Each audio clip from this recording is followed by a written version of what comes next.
एवढ्या सकाळ सकाळी आम्ही चाललेलो मायका देवीचं दर्शन घ्यायला चिंचलीला. आम्ही दरवेळी यात्रेला जातोय, ह्या टायमाला काय जमलं नाही, म्हणलं आता तर जाऊन येऊया. गाडी पळवत कधी म्हैसला चालू कळालं पण नाही. सकाळ सकाळचं सीन बघा की कसं वाण दिसायला लागलं. ही सीन बघत बघत आम्ही आलो नदीवर, आणि नदीवर तो सीन बघून तर लय भारी वाटाल. नदीवर आम्ही आपलं देव पुजलं आणि गेलो मायकाच्या मंदिरात. मंदिरात कधी गेली आणि तिथे गर्दी नाही, आज कधी झालंच नाही. लाईनीत उभारून दर्शन केलं. मंदिराचा एक व्हिडिओ केलाय, तो बघा आणि कमेंट करून सांगा कसा झालाय.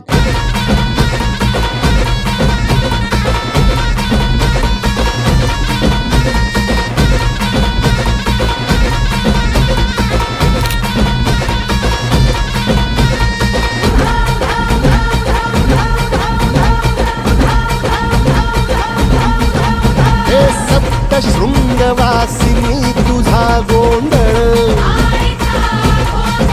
हे आई तुळजा भवानीचा गोंधळ.